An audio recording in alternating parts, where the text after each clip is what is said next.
The founder of Marxism, Karl Marx, said that religion is the opium of the people. Marx's most devoted follower, the Chinese Communist Party, has used religion as the opium to infiltrate its ideological opponent, the Western democratic world. Some Western elites are easily won over by the multicultural image of Buddhist monks in robes on their land. In Canada's Prince Edward Island, a Buddhist organization scooping up large parcels of land is more complex than what meets the eye. Who are the people behind this organization? Are they tied to the CCP? Is it a Belt-and-Road type of invasion hidden in monks' robe? Hello, welcome to Leisrealtalk. I'm Lei. As soon as it took control of China in 1949, the Chinese Communist Party eradicated religions by destroying temples and burning religious texts, and replaced them with communist teachings to brainwash people. During the reform and opening up starting in the 1980s, temples were lavishly rebuilt to attract tourists and collect alms, yet religious freedom is still suppressed. Under the CCP's supervision, religion is a tool to serve the party and has been corrupted beyond words. The West has been oblivious about this and is paying a price. The residents of Prince Edward Island, or PEI, in the eastern part of Canada have been struggling in recent years with a massive invasion by groups of monks from mainland China and Taiwan. At the same time, a number of business immigrants from China started to arrive in PEI. Some suspect that this is one of the CCP's influence operations in Canada. Prince Edward Island is the smallest province in Canada, with a population of only about 174,000. The island is dotted with family farms and has a unique law, the Land Protection Act, which was enacted in the early 1980s to prevent individual landowners from dominating the island. The law caps land purchases by corporations or affiliated corporate groups at 3,000 acres and personal land purchases at 1,000 acres. Non-residents are limited to purchasing 5 acres. However, after the arrival of Fuzhi, or Bliss and Wisdom organization from Taiwan in 2008, many islanders saw a highly coordinated land-grabbing effort.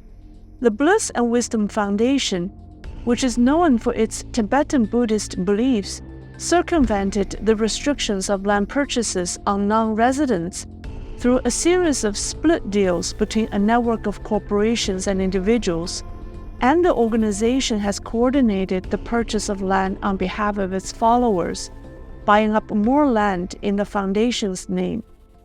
The PEI Land Conservation Coalition has estimated that the Buddhist organization and its affiliates have purchased more than 17,000 acres, or almost 69 square kilometers, controlling about 4% of the land in Kings County. Many of the properties associated with the organization have remained vacant for much of the time, and the impact of the land purchases came during an immediate housing crisis, which drove up real estate prices for the local farming communities. The Buddhist organization now has 5 affiliated campuses on the island, which have been home to hundreds, if not thousands, of monastic students from China and Taiwan. International students at the schools have allegedly received wire transfers from overseas and then donated large sums to the monastery. Every year, more monks and nuns come, and with their arrival, more land deals relating to the Buddhist organization are completed. Facing such abnormal, aggressive land purchasing activities, local residents want to know more about the religious group and the people behind it. Many residents who have sold lands to the Chinese Buddhists are reluctant to talk about their deals. Land sellers are often required to sign non-disclosure agreements, and in many cases, the ultimate source of the funds is unclear.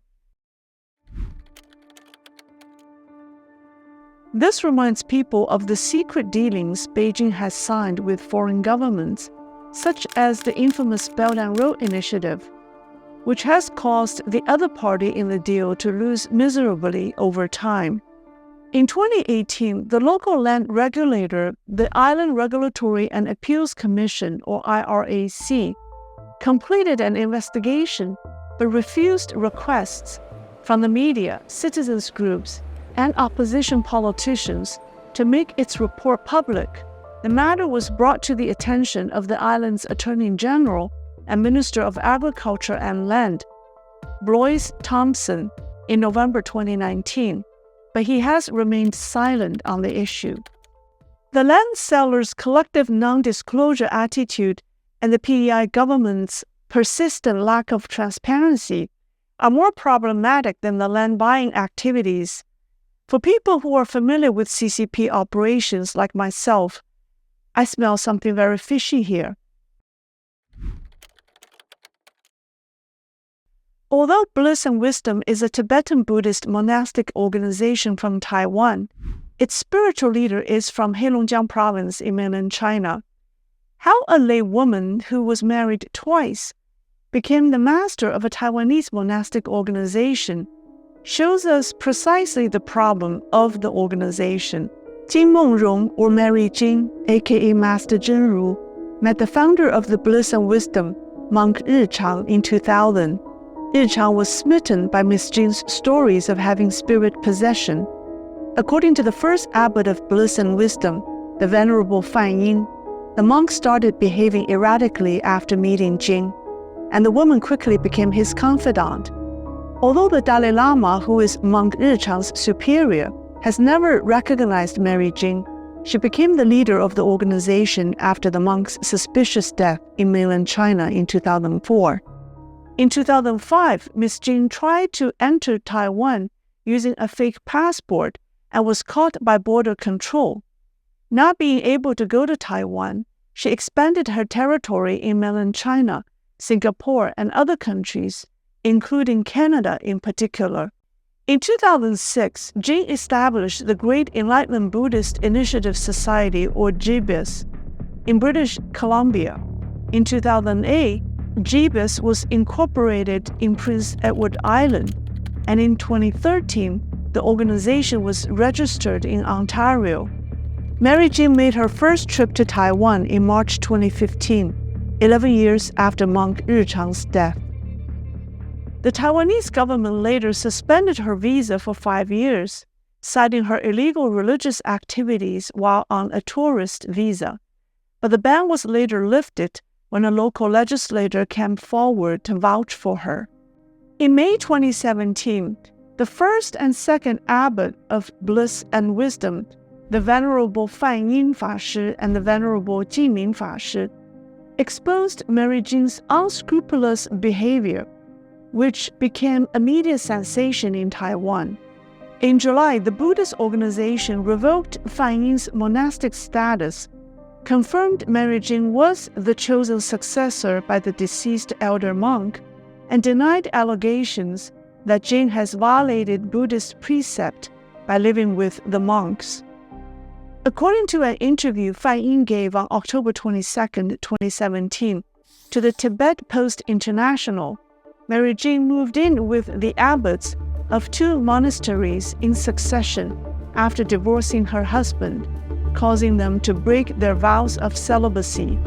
After taking over Bliss and Wisdom, she has been living with the Marco monks for years, using tantric practices as an excuse to seduce monks into having sex with her.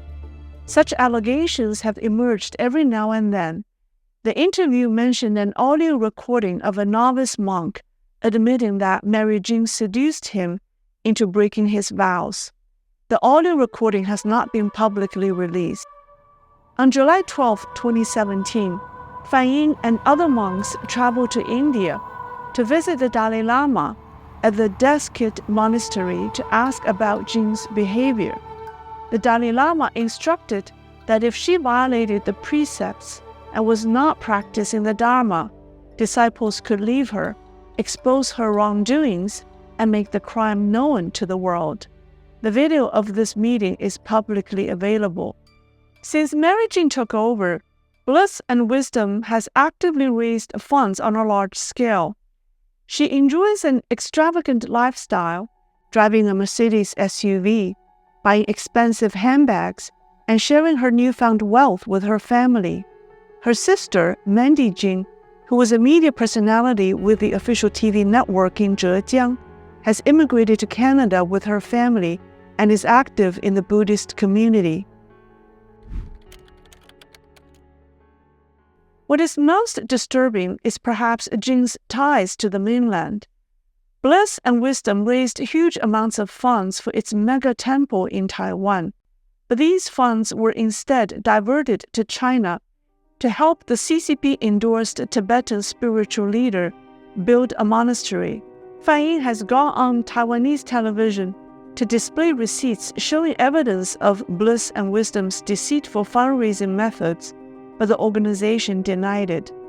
Fan Ying said, "Bliss and Wisdom's main problem is that the Chinese Communist Party has infiltrated the organization, using the Bliss and Wisdom leadership to distort Buddhism in favor of Chinese interests. They have diverted overseas Chinese disciples of His Holiness the Dalai Lama into the arms of the Chinese-sanctioned Panchen Lama lineage."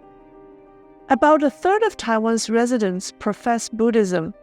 With political tensions between China and Taiwan remaining high, Mary Jing's position in a Taiwanese Buddhist organization is seen by some as evidence of China's attempt to use religion to influence Taiwan, and this influence has now gone over to Canada.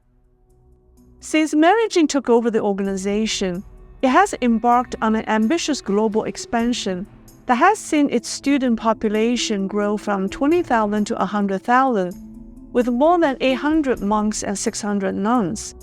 The Great Consciousness Buddhist Institute, an overseas extension of Bliss and Wisdom, was purportedly established to bring half of its 800 Dharma teachers to PEI. But Mary Jing couldn't have done it alone. How was a controversial Taiwanese monastic organization controlled by a mainland Chinese laywoman with a colorful background grow so fast in Canada? Mary Jing has help. Who are the people helping her build the entire empire on the island? I think the answers to these questions can be troubling. In the next episode, we'll get to the bottom of the people helping Mary Jing and her empire. Please stay tuned and subscribe. Thank you very much for watching, and I'll see you next time.